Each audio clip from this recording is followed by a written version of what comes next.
It is a Celtics Wednesday, and Mego is here. Hello. Hello. You look, no offense, frazzled or stressed out. Holiday stress, man. I'm coming really? in hot today. Holiday stress. What are you it's stressed? real. What are you stressed out about? Like 70 different things, and now I have to worry about drones on top of it. Like, when are the drones coming to Boston? Yeah. I don't know. I got like Christmas cards to put out. I just got roped into last night. I started getting messages about some Secret Santa that I'm supposedly in that I just found about on December 10th. Does anybody like being in the Secret Santa? It's kind of like and you never really get like any. a Secret Santa? I hate Secret as long Santa. as it's not like a trash Secret Santa. As long as it like a favorite things Secret Santa. Well, you know how some people, Santo used to do it with all of his friends, where it was a joke Secret Santa, and they would get stuff from like the trash they'd find on the street. Those ones aren't fun. Here are your bed bugs. Merry Christmas. Exactly. Are you doing the couples card for the first time? We are, and I decided to make it extra stressful because I have ADHD, and I was like, the only way that I'm going to get this done is if I make the holiday cards also thank you notes from the wedding. So we're combining the two. All right. And the way to do it. They arrived yesterday, and I opened this box and saw the amount of cards, and I was just like, oh my God, I can't do it right now. I can't do it. No, it's good. You're killing two birds with one and stone. then I started worrying, what if people get a card and they don't understand it's the thank you note? So then I like really have to spell it out. Yeah, you do. Yeah. Is the thank you note all like where you can just type it and then you get 200 cards? No. Oh, so you got to handwrite those puppies. Oh, you got to do them handwritten individually. Yeah, you got to be like, Aunt Lisa, thank you so much for the box of cherries. I love you, Aunt Lisa. Merry Christmas. Oh, it can't be generic. Nope. No. One good piece of news is otherwise that the whole family talks about you. The Celtics may be the only team in this region that are not stressing you out. Yes. So what a segue. Thank you. She is our Celtics insider after all. It is Celtics Wednesday. I read your piece at weei.com this week on the interest kings, and kind of the where the Celtics stand in comparison to everybody else. And I thank God for Brad Stevens. Thank God for the current ownership. But you suggest that we should enjoy this period of time while we have it with the Boston Celtics, because it may not continue for long, depending on who the new owner is. Yes, and I don't want to speculate on like who the new owner is, but I was just thinking about coming off the heels of first the Juan Soto news is when I wrote this, and then you get Max Fried, and now everyone's praying for Corbin Burns, and I'm like, guys, I don't know. You might just have to settle for a split jury or a hung jury on Alex Bregman and have him come into town.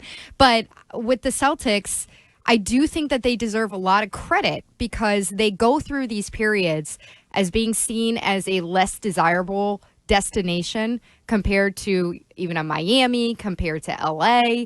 It wasn't so long ago, it was just a couple years ago that you had the video of Kyrie Irving and Kevin Durant laughing together, like nobody wants to go to Boston, everybody knows why. And, that's a whole different topic, but you go back to the second edition of the Big Three. And part of that big three coming together and Danny Ainge pulling that off, it wasn't just about the level of talent that he brought into town, but that he was able to do it at all. That he was able to, after a June 2007 report, had KG's agent at the time saying that is not a destination that he is interested in. And if that trade is proposed, we will not follow through with it, to now having someone like KG be just about the biggest spokesperson out of Celtics alumni for the Celtics. And it's just funny to me to see some of these other teams, Red Sox, Patriots in particular, who, Calvin Ridley. Oh, we got this bid for Calvin Ridley. And it's like, Juan Soto, Max Fried. And I know it's a little bit different with free agents, but even when a trade comes up, it feels like you can't count on these other teams. And then you just wake up one morning and you're like, Kristaps Porzingis is Celtic? And then it's like, Drew Holiday just happens to be available, and now he's the Celtic too. Yeah. And so I do think because there's change on the horizon, it's just a good opportunity to sit and be present and appreciate what the Celtics are doing right now, being able to have the talent in town from the outside that they have. What, do you think that a new owner would come in and be like, I want to move on from Jaylen Brown? I think as long as you have, Tatum and Brown, you're going to be an instant destination for guys to want to come play because you're going to be one of the best teams in the NBA. But can you pay guys to come here? Yeah, that's the biggest issue is because of the new CBA and the second apron. You're going to start having these penalties kick in that is beyond just, okay, the payroll and the tax that you're paying is so crazy that it's hard enough for whether it's somebody like Pags with backers who come in to just maintain that payroll. But if you get someone who's like a Bezos level, maybe they look at it and say from a business perspective, it doesn't really make sense to keep paying it to this level. I agree with you. It should be a destination. But come on, Wiggy, we don't athletes don't always think that way. Sometimes it also wasn't that long ago that you had a new owner in John Henry and that group, and they were willing to pay, and it doesn't seem like maybe they are now. Or you're going to have the question, if they are willing to pay, Red Sox and Patriots, do those free agents consider those teams to be destinations and places that they want to come to, even if they're willing to pay? Well, I think the Celtics, because you have Tatum, it's like Golden State, right?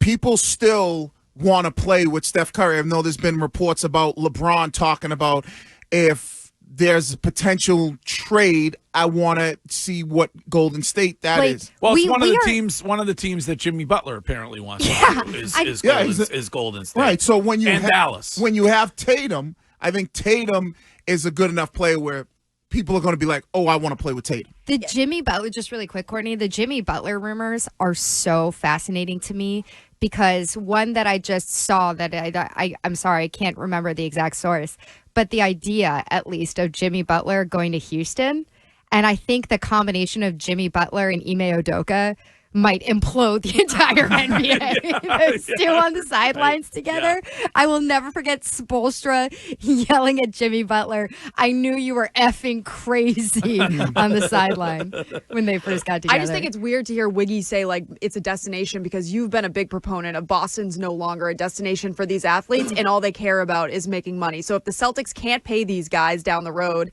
Boston's not a destination that athletes want to come to play, then it's going to be just guys that, will take less to go play with Tatum and Brown to try to win a chip. And that narrows. But I think a new owner, will pay guys. I don't think the new you want to hope, but you never know until you actually have somebody that's at the forefront. Right, but I just feel like if you're investing that type of money into an organization like Boston, who's already won a championship, and it's about now, I have one of. Well, how do you explain John Henry then? Because I don't think they're not where the Celtics are right now. The Celtics are king of the mountain. So the new owners. Should that further incentivize you to spend then? So the new owner's going to want to stay atop that mountain, where the Red Sox, they're kind of like bottom in the basement. They're like, why are we going to spend money when they were right there 4 years ago, and they should have invested after that, so they stayed right there. I think it's the opposite. If I buy the Celtics, I'm looking to cut cash because I just bought them at the top of the business. It's been 6 years since 2018 since they won a World Series. It was post-pandemic when they were 2021. 2021. Kyle from Waltham. Right. I mean, when you look at a little over 3 years ago. Right, but when you look, and they had won 4 chips, so when you look at the Celtics, I think the new owner's like, I could be part of, obviously, because of a guy like Tatum building something special, and Brown, we're winning multiple championships, like the guy who bought Golden State. I was about to say, I think that's a really interesting comparison, and bringing it up earlier, if you look at what Golden State did, you have this core, at least with Jalen and Jason. I don't think you can really count on anybody for the future in terms of if you're talking about 4 or 5 years from now after these guys' Supermax contracts run out and you're trying to keep them in town. But that's a team that was able to have an owner who invested in keeping that core going, keeping them through kind of like a second chapter of their dynasty, and then building a new stadium or arena, whatever you want to call it. And so if you're looking at somebody who's coming in as an outside buyer, say, I don't think this would happen if Pags and the backers that he would assemble would buy the team. I think they would stay at TD Garden. But if you had somebody like a really, really big name, really deep pockets that wanted to build somewhere in Dorchester or over by Encore or something like that, that's the model I would look at. The only thing is, now the CBA has made it so much more difficult to keep these teams assembled because I think they want parity in the league, which, by the way, I think is a mistake. Because as much as people complain about Kansas City, the Patriots, the Warriors, the Bulls, that is what draws eyes to the leagues. You need big stars. A league where there's a different champion every single season is not good for any league. As much as it sounds like it would be, people don't like that. They like heroes and villains. Well, they seem to like it in the NFL. I mean, well, Kansas City has been winning over and over and over again. Yeah. I think the issue becomes if you can pay the others next time you have to pay Peyton Pritchard. Next time you have to But pay... Mego's right. Those guys will all be gone because it'll be about Tatum and Brown. Or it'll be Drew Holiday is gone. They decide to retain Pritchard. Right. Maybe elevate him. Derek White moves on. They backfill that with somebody else. Or they find the new Derek White. They find the new... Which I don't want to think about right now because I'm enjoying it. And that was the point of the piece, guys. But it's good to appreciate something before it's gone. Yeah. 100%. Like my sanity before Christmas Eve because I'm going to lose it. How long do you see the run, though? I feel like with Tatum and Brown, you're looking at a 10-year window where you're going to constantly be in the hunt for championships. I say three championships. Oh, okay, but you see a 10-year. No, not 3 years. Whoa. 3 championships. That's how I think about it, not so much the years. Okay. I think that if they can get to 3 and establish themselves as this version of a Celtics dynasty, that's very much like a goal that I think somebody like Jaylen Brown, Jason Tatum would be interested in. And how confident are you that it could be a repeat for this season? Oh, I'm at I'd say 85%. What's the one thing that could derail that? OKC. Yeah. OKC's defense is just irritating, and we haven't seen the Celtics up against them yet. They don't have Chet back yet, and so I'm just interested to see. They play, I believe, the first time on January 5th. It's just got to see how those two teams match up for the first time. You're not worried about Cleveland? No. No offense. Yeah. No offense. No offense, but I'm not worried about Cleveland. I'm a little intrigued by the Bucks. They just won last night, and they're going to go forward in the NBA Cup just because Giannis and Dame, when they get going together, they are a real thing. And you saw them combine for 61 points when the Celtics played them last week. I just think that there's not real competition for the Celtics in the East. There's only somebody who's going to boost them a little bit as they make their way back to the finals. But the other interesting point, I know you talked about it, and Greg, you brought it up a little bit, it will be like those Jimmy Butler type of players that potentially get moved right before the trade deadline, and where do they land? I'm not saying Milwaukee, but do they land on a team that maybe they can elevate a little bit, whether it's a Golden State? Well, like Dallas. I mean, you add Jimmy Butler, you have a pretty legit big three. So yeah, I mean that would be like a big 4 because you'd have Kyrie, you'd have Luka, you'd have Clay, and you'd have Jimmy Butler if you were looking. Be the first big 4 without a single defender. Yes. They won't play no defense. Other than Jimmy Butler, they won't play no defense. Yeah, they need somebody to. John, I think, has a question for you on a Celtics Wednesday. Hello, John. Good morning, good folks. Thank you, Greg. I know you don't usually take calls during a segment with a guest. Mego, first of all, I called your old show once. I think it was on your 87th combination of partners. But what I said was, I was glad that there was another smart young woman in our media landscape. Did you catch that adjective, Courtney? But at any rate, I need a young up-and-comer in the media to drive for a new thing, limiting the number of three-point shots, 10 to a half. Imagine the strategy and the excitement if we got it down to 10 three-pointers. I'm a boomer. I would go down to 0 if I could. Right. But 10 and a half. Is this the golden 3 rule? Is that what this is? Yeah, I love below the rim basketball. Good luck with that. The Celtics are averaging about 51 a game in attempts this year, which is obviously up from last year. But I will say a big part of that attempts number is our guy Peyton Pritchard. It's crazy that the Celtics have more attempts when Kristaps Porzingis has only started playing a couple weeks ago. A lot of that is the attempts from Peyton Pritchard. So, John, I don't think you're going to get that. No, I don't think it's ever. I don't think that's in the it's future ever right now. going away. No, this is the new NBA. Until you get to a point where a team can dominate with a big man inside the paint, and that I think those days are gone because of the analytics. Well, go ahead, you shoot your 2, and we'll shoot our 3 down here. And Wiggy, I'm curious what you think about this. If there should be an adjustment that the league looks at in a way that would be as radical as it was when they eliminated hand checking, because they think that the offensive side of the game has just gone too far. Mm-hmm. Like, if you think of the way that football develops, you have, like, the Seahawks in the early 2010s, they start developing these crazy secondaries to combat what they're seeing from the Peyton Mannings, the Tom Brady's, the takeoff of these quarterbacks. And the league has to respond to that and the way that players change and everything. That just doesn't happen in basketball. Right. Like, we've been in this three-point era now for so long.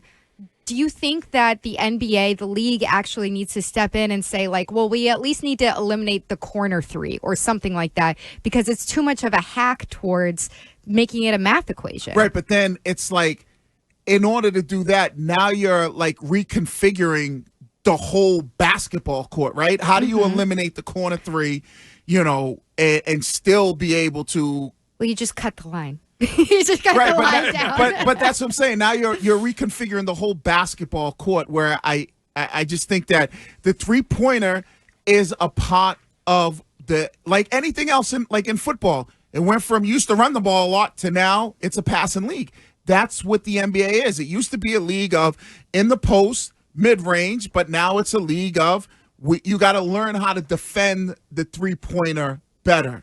That's just going to be the next step on how can teams realistically do that. It's just really quick. I just feel like there are a lot of people in basketball who roll their eyes at that kind of pitch from fans who say, like, I'm sick of the 3-pointer, but I don't think it should be ignored. I think there's a lot of people out there who feel like it's gone too far as a fan, and you should listen to them. But then you have to go back and start teaching kids in AAU and everywhere else how to play defense again, because I don't think they pay any attention to it at all. The only way, and this is probably an outlandish way to maybe minimize the 3-pointers, is, and I know we see guys do it, move it back. Move it to a position where it's, not extremely difficult to make, but now, like, guys that are just not, where Joe Mazzulla's like, all right, we're not just hawking up threes. Unless you're, like, a really, really good shooter, you could take the shot. That's never going to happen. No, I know, but what about golden blindfold? What do you think of that? I don't. One player has to wear the golden blindfold for the entire game. Or you can only shoot from left. You can pick one. All right. Well, it's great to see you. I hope you are okay when it comes to holiday stress. Thanks. Don't get worked up. I'll get your guys' about it. addresses. Yeah, yes. Or you can just leave them here so you don't have to waste the stamp. Okay. Or Maybe whatever. I did that with a couple wedding invitations, and Adam Jones and Christian Arcan were very mean about it. Oh, we don't get stamps. You don't actually mail it to us. All right. Well, we'll give you our addresses. It's that time of year.